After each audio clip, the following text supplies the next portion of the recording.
Welcome to the Aboriginal channel. This episode will be evidence that proves that the so-called black people in America are not the biblical Israelites. And in doing so, I brought up a guy right here, obviously a Hebrew Israelite, at medium.com. So it says that the evidence that proves black people are the biblical Israelites. This is an article this man put out 2 years ago in 2018. Right off the bat, he got so-called black, so-called Native American side by side right here, descending from the original ancient Hebrew Israelites from Jerusalem. But that can't be true because right down here, it says ancient historians, biblical prophecy. Prophecy is a message by God that foretells a future event. There are many prophecies in the Bible that proves that black people, whoever they are, because pause. Okay, when you go up here and it says evidence that proves black people are the biblical Israelites, there's a lot of black people on the earth. So they can't all be biblical Israelites. But it goes down here to say there are many prophecies in the Bible that proves that black people whose ancestors were brought on slave ships to North America, Latin America, and the Caribbeans are Israelites. Pause. Now, if we look at the slave trade situation, you see in this book right here from 1671, you see Spain right here, Portugal, which is where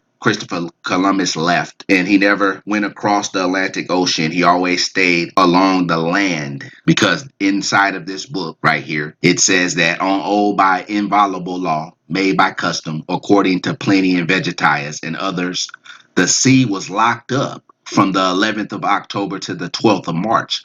No ships daring to venture forth, dreading short nights and foul weather. Neither in summer did they so much as offer, unless driven by storms, to attempt the offing or lose sight of land. Now, when you look at the map of the Atlantic Ocean, you see Portugal right here, Spain, but you don't see those islands that were there in 1671 when this book was written right here. See it right here? See the islands? So it would be hard for these Europeans with boatloads of so-called Africans after invading Africa to come across this Atlantic Ocean, running into these islands, and the Phoenicians and other people that used the sea right here as a source of food.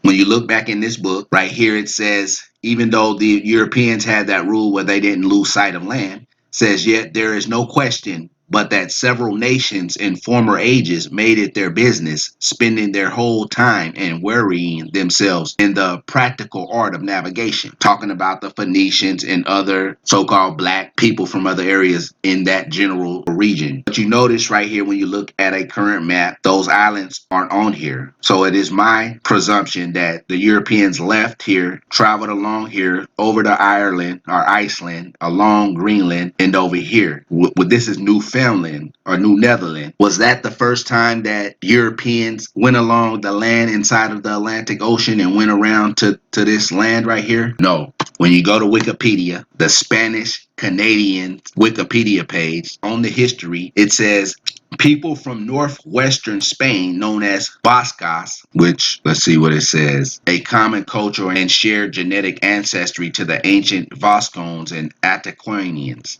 Basques are indigenous to and primarily inhabit an area traditionally known as the Basque country, a region that is located around the western end of the Pyrenees of the coast of the Bay of Biscay and the straddles parts of north central Spain and southwestern France. So let's look back at that. North central Spain and right here. So that's the Bracas land right there in Europe, in Spain and France. People from northwestern Spain, known as Bacas, have been landing in Newfoundland since the late 14th century to dry their codfish, which they caught in the Grand Banks of Newfoundland. So it's Newfoundland, not New Netherland, but it's Newfoundland.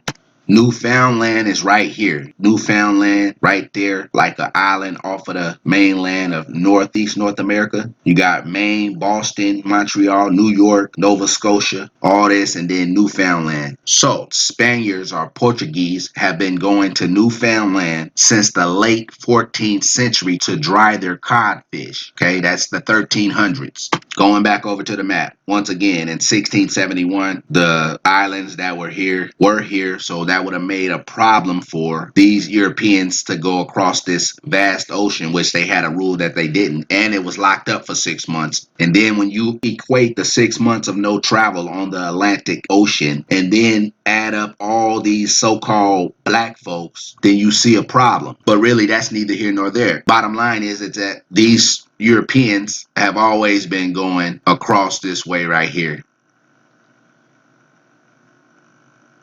to get right over here to dry fish, so they say. And if they was doing that in the late 1300s, debunks the whole lie about this guy over here discovering the Western Hemisphere in 1492. That's out of the water. You don't have a bunch of people right here traveling all the way over here to dry fish and not know about everything over here. So there was none of that. So there was not even a slave trade, as they say, not a transatlantic one. But then we can go and say, okay, it says 400 years. All right. So right here it says the Constitution was written in September 17th, 1787. It was ratified on June 21st, 1788, and it has been implemented since 1789.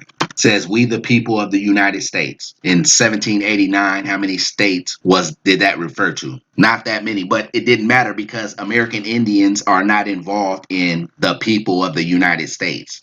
American Indians, especially in the late 1700s, were their own nations and their own sovereignties. So when the Constitution of the United States was written and it says we the people, doesn't mean American Indians. Now, the very next words, it says in order to form a more perfect union. Now, in a previous video, I talked about where the French War, the Pontiac's War, and the so-called Revolutionary War was all Indians fighting invaders, and subsequently lost all of the area of New England. 100 years prior, they had tried to take that area from the Indians in King Philip's War and lost. Right here it says before Europeans invaded Africa, but not saying what country or where at in Africa. It just says invaded Africa. Many of our ancestors were practicing the same customs of the Torah. Now, if that was the case, why do this book right here from 1671 say the American Indian could not be the descendants of Hebrew Israelites or the lost tribes because they practiced none of those customs? And then there's the James Adair book right here,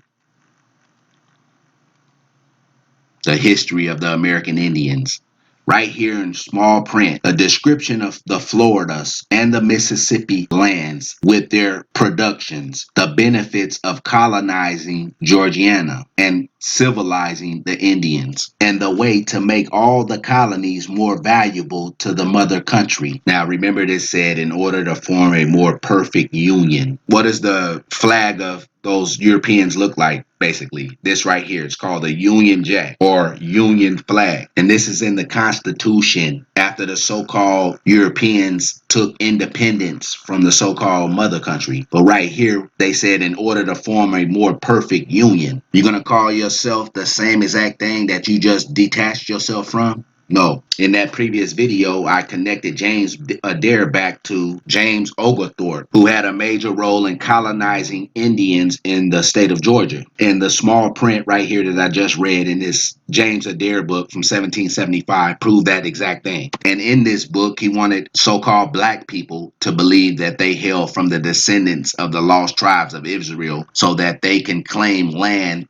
that they're thousands of miles from and not the land right under their feet. But back to this article right here. It says that this prophecy says that the Israelites would be enslaved and mistreated for 400 years, and afterwards God would punish the nation that enslaved them, and afterwards they would come out of their captivity with great wealth and would return to their homeland. Black Americans arrived as slaves in America in 1619. Then he does the math. 1619 plus 400 is 2019. So according to prophecy, all the black Americans were supposed to be back in Israel last year. Then he goes on to say that I don't think it's a coincidence that earlier this year, Trump just signed a bill called the 400 Years of African American History Commission Act. This was proposed by a black congressman named Bobby Scott of Virginia. This bill plans to redistribute wealth to the African American community through grants. Also, Ghana just declared 2019 the year of return for Black people of the African diaspora. This will allow Black people to return to their homeland and receive dual citizenship. Remember, this article was wrote in early 2018, so this brother figured by the next year he'd be back in Africa. So you see that this whole narrative of so-called slave trade and then the people being traded over were the descendants of Israelites, being just a ploy to get Aboriginal Americans further off their land, physically and mentally. It says right here that being said African Americans and other Black people scattered around the world during the slave trade have a different genetic code than other Africans in Africa. That's a backdrop indication that the so-called Blacks scattered about did not descend from people that come from Africa. So you can't be an American Indian if you think you got here 400 years ago. Goes on down here to say that the true identity of the so-called Blacks around the world is the Israelites. Just recently, my pastor confirmed that Native Americans, Latinos, Native Americans who were conquered by Spanish, are a part of the lost tribes of Israel as well. So to reiterate this a little bit, he's saying that the two witnesses of Revelation, so he's saying that this person right here was captured in Africa by Europeans and brought over by 1619. And that this guy right here somehow was also, his people were held captive, according to prophecy, was held captive. And he also was supposedly last year supposed to make it back to his native land, according to prophecy. From 1619 to 1819, Alabama wasn't a state. A lot of the so-called Black Indians down there were not being held captive or being enslaved by any Europeans. Or in Arkansas, because of the statehood date of 1836, or Texas, which got its statehood in 1845 after so many different Indian massacres or Indian and European wars.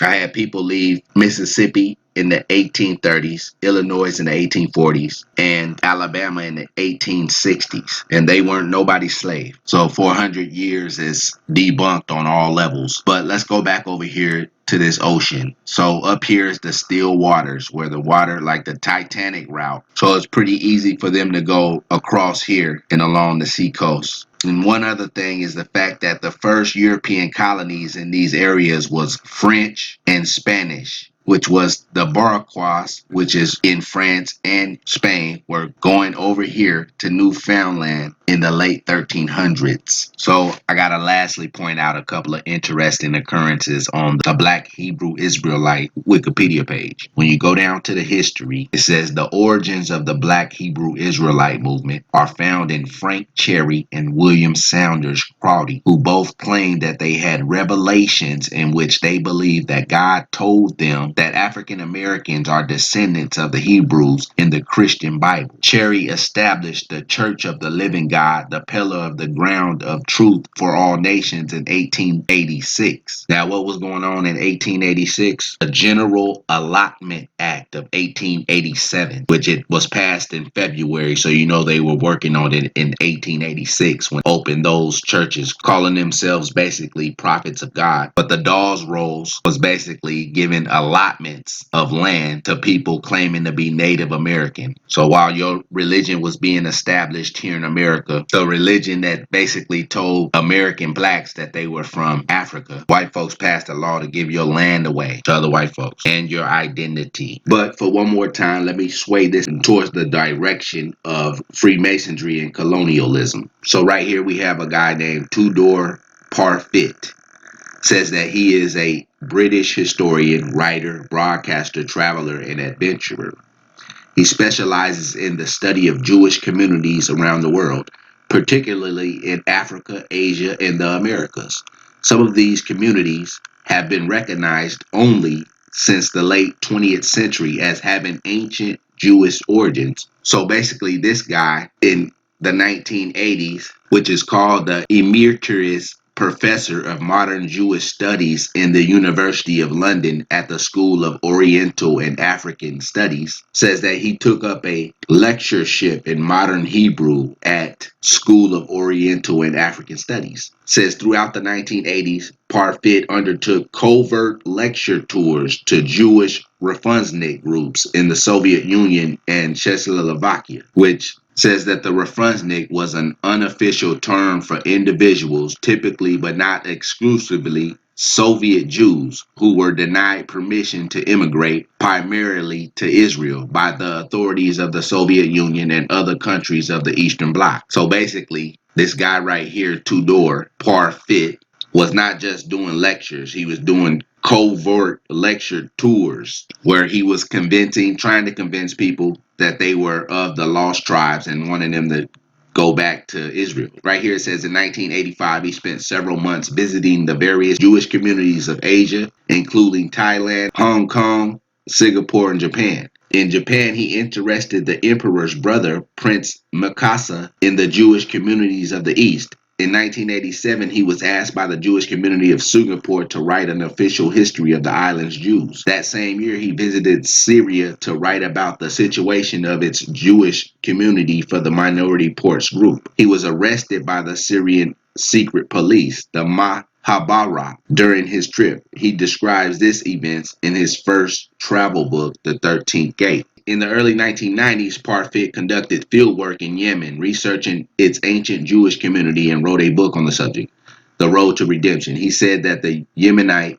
Jews had immigrated to Israel as a result of extreme prejudice, persecution, legal disabilities, and because of the rapid changing economy of the Indian Ocean region. He also researched and presented a BBC documentary called The Last Exile on this subject. In 2002, he published his Last Tribes of Israel, The History of a Myth. One of his themes is that the creation of Israelite and Judaic entities throughout the world, from the Americas to Papua New Guinea, was an innate feature of Western colonialism. Constructing unknown peoples as Jews was an insidious means of controlling them. In addition, such constructed identities served as a means of explaining a wide range of religious and cultural manifestations. In some cases, the colonial effort was supported by the idea that indigenous cultures were descended from the lost tribes of Israel. So he did all that work in the 80s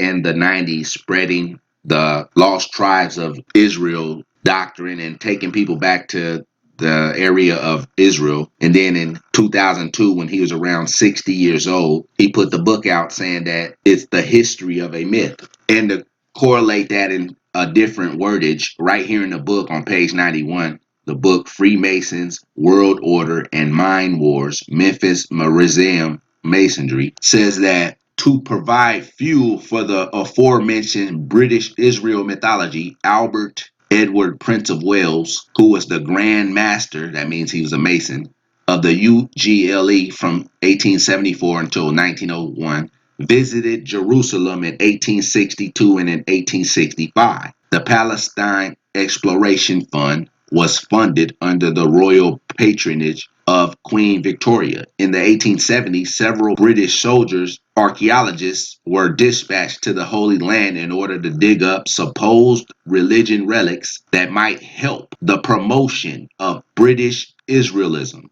However, in 2003, Tudor Parfit, professor of Jewish studies at the School of Oriental and African Studies in London, published a book entitled The Lost Tribes of Israel, in which he declared that the lost tribes are indeed nothing but a myth, and that this myth is a vital feature of colonial discourse. Discourse means talking points. So this myth is a vital feature of colonial, remember what that means, talking points throughout the long period of European overseas empires from the beginning of the 15th century, the 1400s, until the later half of the 20th century. The later half of the 20th century is when the man Tudor Parfit was going around recruiting Jews as the lost tribes and taking them back to Israel. So before that, man, there were other agents, such as James Adair from the late 1700s. This man was from the late 1900s. So from the late 1800s, you had people like Frank Cherry, William Sanders Crotty. But going back right here, you see how the Queen Victoria sent soldier archaeologists to the Holy Land to dig up supposed religious relics that might help the promotion of British Israelism. And to correlate one further, up here it said the Grand Master promoted the Palestine Exploration Fund. So when you go look up the Palestine Exploration Fund, it basically says that its initial object was to carry out surveys of topography and ethnography of Ottoman Palestine, producing the PFA Survey of Palestine, with a remit that fell somewhere between an expeditionary survey and a military intelligence gathering. It had a complex relationship with Corps of Royal Engineers, and its members sent back reports on the need to salvage and modernize the region. But back over here to this guy, Tudor. See all these books he's written? Lots and lots of books from the 1980s all the way to the present. A lot of good information in these books because he's been all around investigating all these folks. And this educated man had a theme that the creation of Israelite and Judaic identities throughout the world, from the Americas to Papua New Guinea, was an innate feature of Western colonialism. Constructing unknown peoples as Jews was an insidious means of controlling them. Through the history books, which has all been a lie. So therefore, if it's a lie, then what's the truth? If it's a lie, then what's the truth?